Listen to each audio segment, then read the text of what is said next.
एक शास्त्र देव की पुत्र गीतम, एको देवो देव की पुत्र एव, एको मंत्र स्तस्य नमामि, यानी कर्मायैक्य तस्य देवस्य सेवा।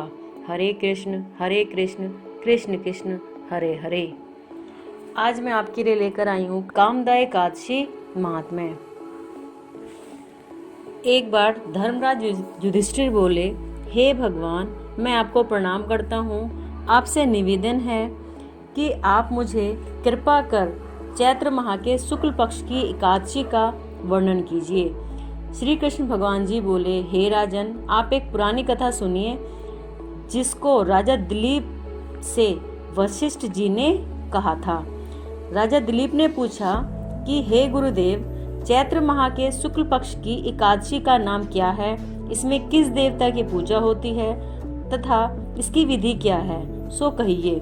महर्षि वशिष्ठ जी बोले, हे राजन, चैत्र माह के शुक्ल पक्ष की एकादशी का नाम कामदा है। यह पापों को नष्ट कर देती है और पुत्र की प्राप्ति होती है। इस व्रत से कुयोनि भी छूट जाती है और अंत में स्वर्ग की प्राप्ति होती है। अब आप इसका महात्म्य सुनिए। प्राचीन काल में एक भोगीपुर नामक नगर में पुंडरीक नाम का एक राजा राज्य करता था। वहाँ अनेकों अप्सरा, गंधर्व, किन्नर आदि वास करते थे। उसी जगह ललिता और ललित नाम के दो स्त्री और पुरुष अत्यंत वैभवशाली घर में निवास करते हुए विहार किया करते थे। एक समय राजा पुंडरीक गंधर्वों सहित एक सभा में क्रीड़ा कर रहे थे। उस जगह ललित गंधर्व भी उसके साथ गाना गा रहा था और उसकी प्रियतमा ललिता उस जगह नहीं थी।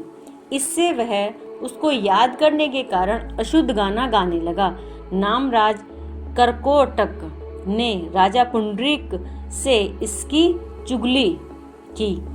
इस पर राजा पुंडरीक ने ललित को शाप दे दिया कि अरे दुष्ट, तू मेरे सामने गाता हुआ भी अपनी स्त्री का स्मरण कर रहा है। इससे तू कच्चे मांस और मनुष्यों को खाने वाला राक्षस होगा। राजा पुंडरीक के श्राप से वह ललित गंधर्व उसी समय एक विकराल राक्षस हो गया। उसका 8 योजन का शरीर हो गया। राक्षस हो जाने के कारण उसको महान दुख मिलने लगे और कर्म का फल भोगने लगा।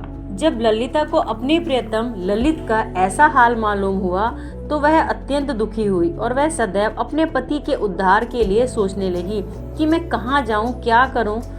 एक दिन वह घूमते घूमते विंध्याचल पर्वत चली गई। उसने उस जगह श्रृंगी ऋषि का आश्रम देखा। वह शीघ्र ही उस आश्रम के पास गई और उस ऋषि के सम्मुख जाकर विनय करने लगी। उसे देखकर श्रृंगी ऋषि बोले, हे सुभगे, तुम कौन हो और यहाँ किस लिए आई हो? ललिता बोली, हे मुनि, मैं वीरधव्या नामक गंधर्व की कन्या ललिता हूँ। मेरा पति राजा पुंडरीक के श्राप से एक भयानक राक्षस हो गया है। आप राक्षस योनि से छूटने का कोई श्रेष्ठ उपाय बताइए। तब श्रृंगी ऋषि बोले, अरे गंधर्व कन्या ललिता, अब चैत्र माह के शुक्ल पक्ष की एकादशी आने वाली है। उस एकादशी का नाम कामदा है। उसके व्रत करने से मनुष्य के समस्त कार्य सिद्ध हो जाते हैं। यदि तू उसके व्रत के पुण्य को अपने पति को दे देती है तो वह शीघ्र ही राक्षस योनि से छूट जाएगा। मुनि के वचनों को सुनकर ललिता ने आनंद पूर्वक उसका व्रत किया और द्वादशी के दिन ब्राह्मणों के सामने अपने व्रत का फल अपने पति को देने लगी और भगवान से इस तरह प्रार्थना करने लगी, हे प्रभु, मैंने जो व्रत किया है वह राक्षस योनि से शीघ्र ही छूट जाए। एकादशी का फल देते ही उसका पति राक्षस योनि से छूट गया और अपने पुराने स्वरूप को प्राप्त हुआ। वह पहले की भांति ललिता के साथ विहार करने लगा। कामदा एकादशी के प्रभाव से ये पहले की भांति और अब और अधिक सुंदर और पुष्पक विमान में बैठकर स्वर्गलोक को चले गए। हे राजन, इस व्रत को विधि पूर्वक करने से सब पाप नष्ट हो जाते हैं।